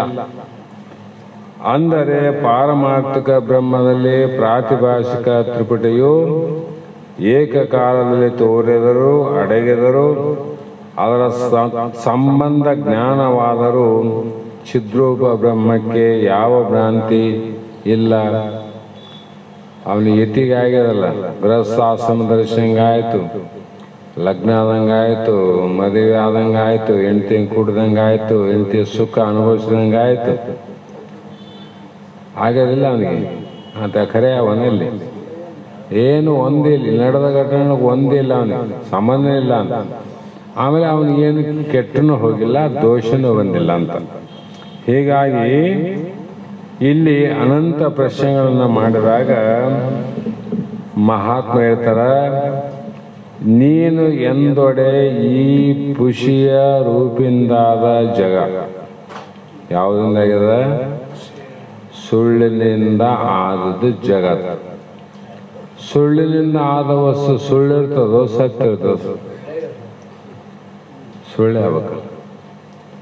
ಹಾಗೆ ಈ ಎಂದೊಡೆ ಈ ಪುಷಿಯ ರೂಪಿಂದಾದ ಜಗ ಇಂತು ನಿಂದು ಫಲಕಾಲ ಇಹುದು ಎಂತೆನಲು ಕೇಳಿದಂ ದೃಷ್ಟಿ ಸೃಷ್ಟಿಯೊಳ್ ಪೇಳುವೆಂದರು. ಮತ್ತೆ ಈ ತ್ರಿಪುಟಿಯಿಂದ ಸುಳ್ಳಂತ್ರಿ ಬಹಳ ವರ್ಷ ಕಾಲ ತೋರಿದಂಗೆ ಆಗ್ತದ. ಸುಳ್ಳಂದ್ರೆ ಹಿಂಗೆ ಈ ಸಹಜವಾಗಿ ನಮಗೆ ಮಳೆಗಾಲದಲ್ಲಿ ಅವು ಏನು ಬೀಳ್ತಾವಲ್ಲ, ಆಣೆಕಲ್ಲು ಬಿದ್ದಂಗೆ ಹಿಂಗೆ ಬೀಳ್ತಾ ಸುಳ್ಳಂದ್ರೆ ಹಿಂಗೆ ನೋಡ್ತಾ ಹೋಗ್ಬೇಕಪ್ಪ. ಅದಕ್ಕನ್ನು ಒಪ್ಪೋಣ. ಸುಳ್ಳಂದ್ರೆ ಇರಬಾರ್ದು. ನಿಮ್ ಕೂಡ ಬಹಳ ತರ್ಕ ಯಾಕೆ ಮಾಡ್ಬೇಕಂದ್ರೆ ಅದು ಬಹಳ ಕೈ ಹಿಡಿದು ನೋಡಿದ್ರಾಗ ಕರಿಗೋಗ್ತದೆ. ಅದಂಗೆ ಸುಳ್ಳಾದ ಜಗತ್ತು ಫಲಕಾಲ ಮತ್ತೆ ಸುಮ್ಮನೆ ಎಷ್ಟು ವರ್ಷದಿಂದ ಆದ ಜಗತ್ತಿದು. ಇದು ಹೆಂಗ ತೋರ್ಲಿಕ್ಕೆ ಸಾಧ್ಯ ಆಗ್ತದ ಅಂತ ಎಂದೊಡೆ ಹೀಗೆನ್ನಲು ಪುಷಿಯ ರೂಪಿಂದಾದ ಈ ಮಿಥ್ಯಾರೂಪವಾದ ಜಗತ್ತು ಸುಳ್ಳಿಂದಾಗ. ಯಾಕೆ ಸುಳ್ಳಂದ್ರೆ ಬ್ರಹ್ಮ ಒಂದೇ ಸತ್ಯ, ಜಗನ್ ಮಿಥ್ಯ ಅಂತ ಮೇಲೆ ಮಾಯನೇ ಸುಳ್ಳು ಅಂತ ಮೇಲೆ ಸುಳ್ಳು ಮಾಯಿಂದ ಆದಂತ ಜಗತ್ತು ಸತ್ಯ ಹೆಂಗಾಗ್ತದಪ್ಪ? ಸಾಧ್ಯನೇ ಇಲ್ಲ. ಹಾಗಾಗಿ ಇದು ಬಹಳ ದಿನಗಳವರೆಗೆ ಇರುವುದು ಎನ್ನಲಾಗಿ ಈಗಂದ್ರೆ ಈ ವಿಷಯವನ್ನ ದೃಷ್ಟಿ ಅಂದರೆ ಅವಿದ್ಯಾ ವೃತ್ತಿ ರೂಪ ಜ್ಞಾನವೇ ಸೃಷ್ಟಿಗಳು ಜಗತ್ತಾಗಿ ತೋರುವುದಂದರು. ದೃಷ್ಟಿ ಸೃಷ್ಟಿವಾದಂತರ. ಯಾವ ದೃಷ್ಟಿಯಿಂದ ನೀನು ನೋಡ್ತಿದ್ದಿ ಜಗತ್ತು ಅದೇ ದೃಷ್ಟಿಯಿಂದ ಕಾಣ್ತದೆ. ಒಬ್ಬ ವ್ಯಕ್ತಿ ಒಂದು ಊರಲ್ಲಿ ಒಂದು ಮನೆಯಲ್ಲಿ ಒಬ್ಬರಿಗೆ 4 ಮಂದಿಗೆ ಅವನು ಒಳ್ಳೆ ವಿದ್ಯಾವಂತ ಬುದ್ಧಿವಂತ ಅಂತ ಕಂಡ್ರೆ ಮತ್ತೆ ಇಬ್ಬರ ದೃಷ್ಟಿಯಲ್ಲಿ ಅವನು ಬಹಳ ಕೆಟ್ಟವನಾಗಿ ಕಾಣ್ತಾನೆ. ಒಬ್ಬನೇ ಒಳ್ಳೆಯವನಾದ್ರೆ ಒಳ್ಳೆಯವನಿರ್ಬೇಕು, ಕೆಟ್ಟವನಾದ್ರೆ ಕೆಟ್ಟವನಾಗಿರ್ಬೇಕಲ್ಲ. 3 ಜನಕ್ಕೆ ಒಳ್ಳೆಯವನು, ಇಬ್ಬರಿಗೆ ಕೆಟ್ಟವನಾಗಿ ಹೆಂಗೆ ಕಾಣ್ತಾನ ಅವನು? ದೃಷ್ಟಿ ಸೃಷ್ಟಿವಾದ. ಯಾವ ದೃಷ್ಟಿಯಿಂದ ನಾವು ಜಗತ್ತನ್ನು ನೋಡ್ತೀವಿ ಅದೇ ದೃಷ್ಟಿ ನಮಗೆ ವಾಪಸ್ ಕಾಣ್ತದೆ. ಹಂಗೆ ಕಾಣ್ತದೆ. ನೀನು ಒಬ್ಬ ವ್ಯಕ್ತಿಯನ್ನ ಒಳ್ಳೆಯವನಂತ ನೋಡು, ದೃಷ್ಟಿ ಇಡು, ನಮ್ಮ ಭಾವದಲ್ಲಿ ಅವನು ಒಳ್ಳೆಯವನಾಗಿ ಕಾಣ್ತಾನೆ. ಅವನು ಕೆಟ್ಟವನಂತ ನೋಡಿದಾಗ ಒಳ್ಳೆಯವನಿದ್ರೂ ಕೂಡ ನಮಗೆ ಕೆಟ್ಟವನು ಕಾಣ್ತಾನೆ. ಆದರೆ ನಾವು ಹೆಂಗ ನೋಡ್ಬೇಕಂದ್ರೆ ಶಾಸ್ತ್ರಜ್ಞಾನ ಇದ್ದವರು ಕೆಟ್ಟವನಂತ ನೋಡ್ಬೇಕು, ಒಳ್ಳೆಯವನಿಗೆ ಒಳ್ಳೆಯವನಂತ ನೋಡ್ಬೇಕು. ಇಲ್ಲ ಇದು ಅರ್ಥ ಆಗ್ತದೆ. ಹಾಗ ನೋಡುವಂತ ಭಾವ ಇದ್ರೆ ಅವರೇನು ಬರ್ತಿದ್ದಿಲ್ಲ. ದುಷ್ಟರ ಸಂಘ ಅವೆಲ್ಲ ಯಾಕೆ ಬರ್ತಾರೆ ಮತ್ತೆ? ಹೀಗೆ ಹಾಗೇನಿಲ್ಲಪ್ಪ, ಸುಳ್ಳಿಂದ ಆದದ್ದು ಬಹಳ ಕಾಲದವರೆಗೆ ಇರಬಾರದು ಅಂತ ನಿನ್ನ ಅಭಿಪ್ರಾಯ ಅದಲ್ಲ. ಹಂಗೇನು ನೇಮ್ ಇಲ್ಲ ಅಂತ. ಸುಳ್ಳು ಬಹಳ ದಿನದವರೆಗೆ ಇರಬಾರ್ದು ಅಂತ ಏನಿಲ್ಲ, ಇರ್ತದ. ಅದು ಹೇಗೆ ಅಂದ್ರೆ ನಾ ಹೇಳ್ತೀನಿ ಕೇಳಂದ್ರು. ನಿಮಿಷವ ಕನಸಿನಳು ಅಗಮಿತ ಯುಗಮಿರ್ಪ ಸಂಭ್ರಮವೆಂತು ತೋರುತಿಹದು ಅಂತೆ ಜಗವೆದು ಆ ವಿಮಲಾತ್ಮನಲ್ಲಿ ಚಿರಮಿರ್ಕೋ ಅಂದ್ರು ಅವರು. 1 ನಿಮಿಷ ಅಂದ್ರು. ಅನುಭವಕ್ಕೆ ಬರಂಗೆ ಹೇಳಬೇಕು ಅಂದ್ರೆ, ನಿನ್ನ ಅನುಭವಕ್ಕೆ ಬರುವಂಗ ನಾ ಹೇಳ್ಬೇಕಂದ್ರೆ ನಿಮಿಷವಹ ಅಂದ್ರೆ 1 ಕಿಂಚಿತ್ ಕಾಲ. ಎಷ್ಟಿರ್ತದ ನಿಮಿಷ? ಆ 1 ನಿಮಿಷದ ಸ್ವಪ್ನದಲ್ಲಿ ಅಮಿತ ಅಂದ್ರೆ ಲೆಕ್ಕವಿಲ್ಲದ ಯುಗಗಳಾಗಿ ತೋರ್ತಾವ. ವರ್ಷಗಳಲ್ಲ, ಎಷ್ಟೋ ಯುಗ. ಅಲ್ಲಿ ಕೆಲವು ಸಲ ಯಾವ ಕೃಷ್ಣನ ಘಟನೆಗಳು ನೆನಪಡ್ತಾವ. ಹೀಗಾಗಿ ನಾವು ದ್ವಾಪಾರದಾಗ ಆಗ್ಯಾವಲ್ಲ, ರಾಮ ರಾವಣನ ಬರ್ತದ, ಇನ್ನೂ ಹಲವು ಬರ್ತಾವ. ಈ ಕಲಿಯುಗದ 5,000 ವರ್ಷ ಆದ್ರೂ ಕೂಡ ಎಷ್ಟೋ ನಮಗೆ ಅದರ ವಿಚಾರ ಗೊತ್ತಾಗ್ತಾವಲ್ಲ. ಯಾವಂತನೇ ನಿಮಗೆ ಗೊತ್ತಾಗ್ಯವೋ ಇಲ್ಲದ ಹೆಂಗೆ ಗೊತ್ತಾಗ್ತೈತ? ಆವಂತನೇ ಈಗ ನಾವು ಯಾವೋ ಆದವು ಈಗನು ಉಳ್ಕೊಂಡಾವ, ತೋರಕತ್ತಾವ, ಪ್ರತ್ಯಕ್ಷ ತೋರಿದಂಗೆ ಆಗ್ತಾವ.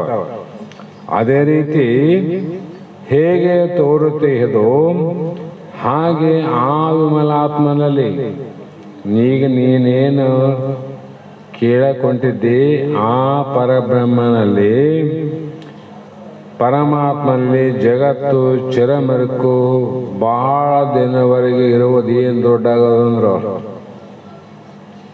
ಬ್ರಹ್ಮನಲ್ಲಿ ಯುಗಗಳಲ್ಲೇ ಇರೋದು ಹಿಂಗ ಬಹಳ ನಿಮಿಷದಲ್ಲಿ ತೋರಿದ್ದು, 1 ನಿಮಿಷದಲ್ಲಿ.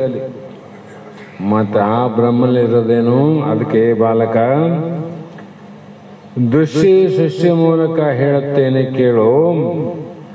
ನಿಮಿಷಾತ್ಮಕ ಸ್ವಪ್ನದಲ್ಲಿ ಸ್ವಪ್ನ ಪ್ರಪಂಚವು ಸ್ವಪ್ನ ಜ್ಞಾನ ಸಮಕಾಲದಲ್ಲಿ ಜ್ಞೇಯ ಪ್ರಪಂಚವು ಕಲ್ಪಿತವಾಗಿ ತೋರುವುದಿಲ್ಲ. ಎಷ್ಟೋ ದಿನದ ಘಟನೆಗಳು ವಿಚಿತ್ರವಾಗಿ ನಿನಗ ನೆನಪು ಬಂದು ಕನಸಿನಾಗ ಗುಳು ಅಂತ ಎದ್ದು ಕುಂತು ಹತ್ತಂಗಾಗ್ಯಾವ. ಹಿಂದಿನ ಘಟನೆಗಳು ನೆನದು ಇವತ್ತು ನಡೆದವಲ್ಲವು, ಹಿಂದೆ ಎಷ್ಟೋ ದಿನಗಳ ಹಿಂದೆ ನಡೆದವು. ಅನೇಕ ಯುಗಗಳವರೆಗೆ ಆ ಸ್ವಪ್ನ ಪ್ರಪಂಚವಿದ್ದಂತೆ ತೋರುವುದು ಹೇಗೆ, ಹಾಗೆ ನಿರ್ವಿಕಾರ ಚಿನ್ಮಾತ್ಮ ಸ್ವರೂಪದಲ್ಲಿ ಪ್ರಪಂಚವು ಕಲ್ಪಿತವಾಗಿದೆ. ಕನಸಿನಲ್ಲಿ ಕರೆ ನಡೆದವನಲ್ಲಿ ರಾಮಾಯಣ ಮಹಾಭಾರತ ಇವೆಲ್ಲ ನಡೆದವಲ್ಲ, ಸುಳ್ಳಲ್ಲ. ಬಹಳ ದಿವಸಗಳ ಇದ್ದಂತೆ ತೋರುವುದು. ಯಾಕಂದರೆ ಒಂದು ನಿಮಿಷದ ಕನಸಿನಲ್ಲಿ ಒಬ್ಬನಿಗೆ ಮದುವೆ ವಯಸ್ಸಾದಂಗೆ ಆಗ್ತದ, ಹುಡುಗಿನ ನೋಡಿದಂಗೆ ಆಗ್ತದ, ಒಂದು 4-6 ವರ್ಷ ಬಿಟ್ಟು ಮದುವೆ ಆದಂಗೆ ಆಗ್ತದ. ಬಹಳ ದಿನ 8-10 ವರ್ಷ ಆದ್ರೆ ಮಕ್ಕಳಾಗೋದಿಲ್ಲ, ಮತ್ತೆ ದೇವ್ರಿಗೆ ಹೋದಂಗೆ ಆಗ್ತದ. ಯಾರೋ ಆಶೀರ್ವಾದನ ಮಗ ಹುಟ್ಟಿದಂಗೆ ಆಗ್ತದ. ಮಗ ಹುಟ್ಟಿದ ಮೇಲೆ ಅವನು ಶಾಲೆ ಕಳಿಸಿದಂಗೆ ಆಗ್ತದ, ಕಾಲೇಜ್ ಕಳಿಸಿದಂಗೆ ಆಗ್ತದ, ಮತ್ತು ನೌಕರಿ ಸಿಕ್ಕಂಗೆ ಆಗ್ತದ, ಮತ್ತೆ ಮಗನಿಗೆ ಮದುವೆ ಮಾಡೋದಂಗೆ ಆಗ್ತದ. ಸೊಸಿನ ಕರ್ಕೊಂಡು ಮನೆಗೆ ಬಂದರು. ಮನೆಗೆ ಕರ್ಕೊಂಬರುವಾಗ ಹೊಸಲು ದಾಟುವಾಗ ಸೇರಿಟ್ಟಿದ್ರು ತುಂಬಿ ಒದ್ದು ಬರ್ಬೇಕಲ್ಲ. ಅಲ್ಲಿ ಒದ್ದು ಬರಾಗ ನಿಂತಿರಂತ ಪಕ್ಕನೆ ಒದ್ದ ಸೀದಾ ಹಣಿಗೆ ಬಿಡಿತಂತದ್ದು. ಆವಾಗ ಎಚ್ಚರ ಆಯ್ತಂತ.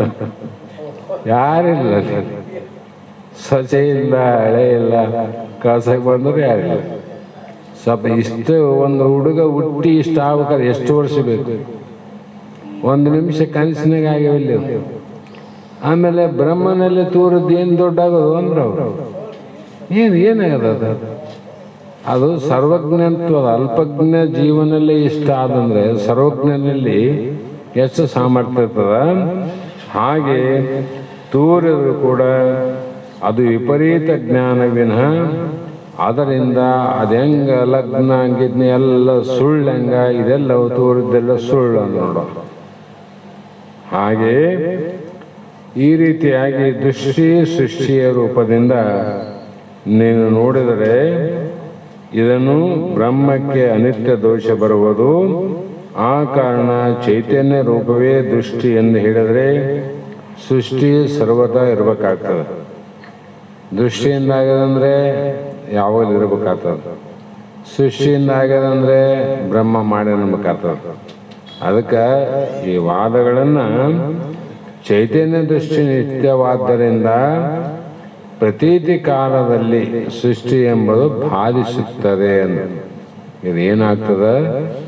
ಬಾಧಿಸುತ್ತದೆ, ನಾಶ ಆಗ್ತದೆ. ಏನು ಆಗ್ತದೆ ಅಂದರೆ ಯದೃಶ್ಯಂ ತನ್ನಷ್ಟ. ನನಗೆ ಅನುಭವಕ್ಕದ ಜಗತ್ತಿನಲ್ಲಿ ಏನು ಹಿಂದೆ ತೋರ್ಯವ ಅವೆಲ್ಲ ನಷ್ಟ ಆಗ್ಯಾವ. ಇಂದೂ ಯಾವ ತೋರ್ತಾವ ಅವನು ನಷ್ಟ ಆಗ್ತಾವ. ಭಾವಿ ಕಾಲ ಮುಂದನೆ ಏನು ತೋರ್ತಾವ ಅವನು ನಷ್ಟ ಆಗ್ತಾವ. ಹಾಗಾಗಿ ಪ್ರತೀತಿ ಸಮಕಾಲ ಸೃಷ್ಟಿ ಎಂಬುದು ಬಾಧಿಸುತ್ತದೆ. ಆದ್ದರಿಂದ ದೃಷ್ಟಿ ಸೃಷ್ಟಿ ಅಂದರೇನೆಂದರೆ ನೀನು ಮಾಡುವಂಥ ವಾದ ಎಲ್ಲವೂ ಕೂಡ ಒಂದು ಸರಿಯಿಲ್ಲ ಅಂದ ಗುರು. ಸಂಬಂಧಪಟ್ಟ ವಾದ ಮಾಡವಲ್ಲೇನು. ಇದಕ್ಕೆ ಸಂಬಂಧ ಇಲ್ಲದ ತರ್ಕವನ್ನು ಮಾಡ್ತಿದ್ದಿ. ಅವಿದ್ಯ ಮತ್ತು ಮೃತುಪಹಿತ ಚೈತನ್ಯವೇ ದೃಷ್ಟಿ ಶಬ್ದಾರ್ಥವು.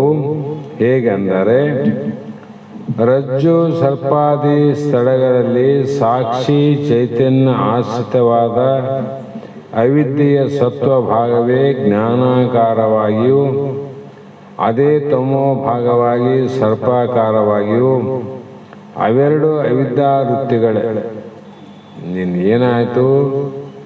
ತಮೋಗುಣದಿಂದ ಆ ಸತ್ವ ಭಾಗವೇ ಜ್ಞಾನ ಆಗಿ, ಮಿಥ್ಯ ಭಾಗವೇ ಇನ್ನೊಂದು ಹಾವಾಗಿ, ಇವೆರಡು ಕೂಡಿದಾಗ ಏನಾಯಿತು ಅಂದರೆ ನೋಡುವಂಥ ದ್ರಷ್ಟಾ ಪುರುಷನಾಗಿ ಈ ದೃಷ್ಟಿ ಸೃಷ್ಟಿಯು ಸಾಕ್ಷಿ ಸ್ವರೂಪದಲ್ಲಿ ಕಲ್ಪಿತ. ಅವನು ನೋಡಿದವನು ಸುಳ್ಳೆ, ನೋಡಿಸ್ಕೊಂಡು ಹಾವು ಸುಳ್ಳೆ, ಹಾವು ಇದ್ರಾಗ ಹುಟ್ಟ್ಯದ ಹಗ್ಗ ಎಂಬುದು. ಹಗ್ಗ ಹಗ್ಗ ಹಾವು ಅದೇನದು? ಹಾವೇ ಬೇರೆ ಅದ, ಹಗ್ಗ ಬೇರೆ ಅದ. ಆದರೆ ಇಲ್ಲದಂಥ ಹಾವನ್ನು ಇರುವಂಥ ಹಗ್ಗದಲ್ಲಿ ನೀನು ಸೃಷ್ಟಿ ಮಾಡಿದ್ದಿ. ಹಗ್ಗ ಎಂದ ಹಾವಾಗೋದಿಲ್ಲ, ಹಾವಾಗಿ ಬರಂಗಿಲ್ಲ. ಹೆಂಗೆ ಹುಟ್ಟಿತು? ನೀನು ಉಳ್ಳಂಥ ಹಗ್ಗದಲ್ಲಿ ಇಲ್ಲದಂಥ ಹಾವನ್ನು ಸೃಷ್ಟಿ ನೀನೇ ಮಾಡಿದೆ. ನಿನ್ನಿಂದ ಸೃಷ್ಟಿ ಆಯಿತು, ನಿನ್ನಿಂದ ದೃಷ್ಟಿಯಿಂದ ಹಾವಾಯಿತು, ಮತ್ತೆ ನಿನ್ನಿಂದನದು ಸುಳ್ಳಾಯಿತು. ಆದರೆ ಹಾವು ಏನಾಗಿದೆ? ಏನಿಲ್ಲ. ಹಾಗಾಗಿ ಇಲ್ಲಿ ದೋಷ ಅನಂತ ಅಜ್ಞಾನಗಳಿಂದ ಪ್ರಾಪ್ತಿ ಆಗ್ತದ ಅನ್ನುವಂಥ ಮಾತನ್ನು ಇಲ್ಲಿ ಮುಂದೆ ಹೇಳ್ತಾ ಬಂದರು. ಇಲ್ಲಿಗೆ ಸಮಯ ಆಗ್ಯದ, ನಾಳೆ ದಿನ ಮತ್ತೆ ವಿಚಾರ ಮಾಡೋಣ ಅನ್ನುವಂಥ ಮಾತನ್ನು ಹೇಳಿ ಮತ್ತೆ ಇನ್ನೊಂದು 2 ಮಾತುಗಳವ ನೆನಪಾಗದು ಹೇಳ್ತೀನಿ. ದಿನಾಂಕ 25ನೇ ತಾರೀಕು ಆದಿವಾರ ಆಗ್ಬೋದು ಬಹುಶಃ. ನಮ್ಮ ನಿರ್ಮಾಣೀಯ ಸದ್ಗುರು ಸಿದ್ಧಾರೂಢ ಮಠದಲ್ಲಿ ನಮ್ಮ ಸದ್ಗುರು ಬಸವಾನಂದರ ಶಿಷ್ಯರಲ್ಲಿ ಆತ್ಮೀಯರಾದ ಮಲ್ಲಿಕಾರ್ಜುನ್ ಹೂಗಾರ್ ಅವರ ಮಗನ ಮದುವೆ ಕಾರ್ಯಕ್ರಮದ ಅಕ್ಷತೆ ಕಾರ್ಯಕ್ರಮ. ಈಗಾಗಲೇ ಲಗ್ನ ಪತ್ರಿಕೆಯನ್ನು ಕೊಟ್ಟು ಎಲ್ಲ ನಮ್ಮ ಬಳಗದವರಿಗೆ ಪ್ರತಿ ಸಲ ಹೇಳಿದಂತೆ ಕೊಟ್ಟು ಹೋಗ್ಯಾರ. ನಿಮ್ಮ ಗಮನದಲ್ಲಿ 25ನೇ ತಾರೀಕು ಮತ್ತು ಅದೇ 25ನೇ ತಾರೀಕಿನೇ ನಮ್ಮ ನಿರ್ಮಾಣೀಯ ಸಿದ್ಧಾರೂಢ ಮಠದ ಶಿಷ್ಯರಲ್ಲಿ ಒಬ್ಬರಾದ ಗುರುಬಸವ ಅಂತ ನೋಡಿರಲ್ಲ, ಗುರುಬಸವ ಬೆಣ್ಣೆಗಮಳೆ, ಆ ಗುರುಬಸವ ಮಗನ ಮದುವೆ ಕೂಡ 25ನೇ ತಾರೀಕು ಆತ. ಮತ್ತು ಇನ್ನೂ ಬಹಳ ಅವೇನು ಸದ್ಯ ವಿಚಾರ ಮಾಡೋದು ಬೇಡ. ಮತ್ತು 24ನೇ ತಾರೀಕು ಗುಲ್ಬರ್ಗದಲ್ಲಿ ನಮ್ಮ ಬೆಳಗದವರು ಆದ ಮಾತೋಶ್ರೀ ಸರಳಾ ತಾಯಿಯವರ ಅಕ್ಕನ ಮಗನ ಮದುವೆ ಆದ. ಅವರು ಕೂಡ ಇಲ್ಲಿ ಬರ್ತೇವೆ ಅಂದರು. ನೀವು ಬರೋದು ಬೇಡಮ್ಮ, ಎಲ್ಲರೂ ನಾವೇ ಬೆಳಗದವರಿದ್ದೀವಿ, ಸುಮ್ಮನೆ ಎಲ್ಲೋ ವಿಷಯ ಕೇಳಿ 400-500 ಕಿಲೋಮೀಟ್ರ್ ಹೋಗಿ ಬಂದೀವಿ, ಇದೇನು ಬಹಳ ದೂರ ಇಲ್ಲ, ನಿಮಗೆ ಬಂದು ಹೋಗ್ಲಿಕ್ಕೆ ತೊಂದರೆ ಆಗ್ತದೆ, ವಿಷಯ ಗೊತ್ತಾಗದ, ನಾವು ಆದಷ್ಟು ಬರೋ ಪ್ರಯತ್ನ ಮಾಡ್ತೀವಿ ಅಂತ ಹೇಳಿದ್ರು ಕೂಡ ಮನೆ ದಿನ ಅವರ ತಮ್ಮವರು ಬಂದು ಪತ್ರಿಕೆನೂ ಕೊಟ್ಟು ಹೋಗ್ಯಾರ. ಅದು 24ನೇ ತಾರೀಕಿಗೆ ಅದ. ಈ ವಿಷಯವನ್ನು ತಮ್ಮ ಗಮನದಲ್ಲಿ ಇರಲಿ. ಮತ್ತು ಮುಂದೆ ನೆನಪಾದದ್ದು ನಾಳೆ ದಿನ ಮತ್ತೆ ವಿಚಾರ ಮಾಡೋಣ ಅಂತ ಮಾತನ್ನು ಹೇಳಿ 22ಕ್ಕೆ ನಮ್ಮ ಬೇವಿನಮಂಚಿ ಆಂಜನೇಯ ಗುರುವಾರ ಈ ಬಸವ ಕಲ್ಯಾಣ ಮಂಟಪದಲ್ಲಿ ಅವರ ನೆಂಟರ ಒಂದು ಎಂಗೇಜ್ಮೆಂಟ್ ಕಾರ್ಯಕ್ರಮ ಅದ. ಹೀಗೆ ಹಲವಾರು ಕಾರ್ಯಕ್ರಮಗಳು ಉಂಟು. ಎಷ್ಟು ಸಾಧ್ಯ ಆಗ್ತದೆ, ಅನುಕೂಲ ಆಗ್ತದೆ ಅಷ್ಟು ಮಾಡುವ ಪ್ರಯತ್ನವನ್ನು ನಾವು ಎಲ್ಲರೂ ಕೂಡಿ ಮಾಡೋಣ ಅಂತ ಪ್ರಯತ್ನವನ್ನು ಮಾಡಿ ಇವತ್ತಿನ ಶಾಸ್ತ್ರದ ವಾಕ್ ಪುಷ್ಪಗಳನ್ನು ಗುರುಪಾದಕ್ಕೆ ಸಮರ್ಪಿಸಿ ಮಂಗಲವನ್ನು ಹೇಳ್ರಿ.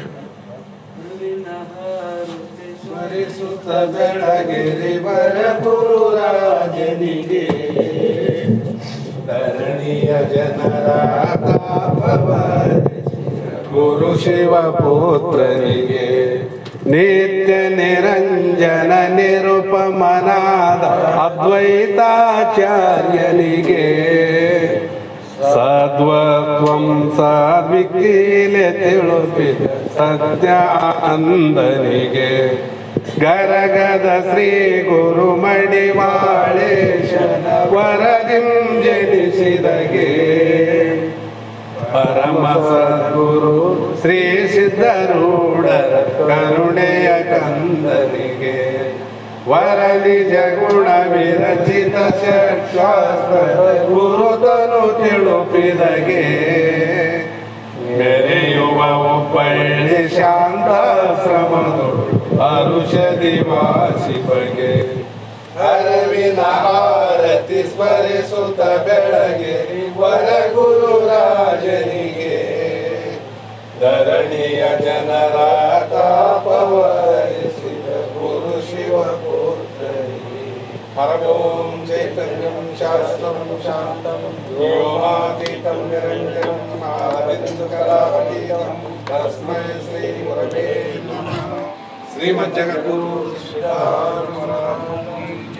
श्री सद्गुरु शिवपुत्र स्वामी महाराज की जय। श्री सद्गुरु बसवानंद स्वामी महाराज की जय। श्री सद्गुरु अभिनव महाराज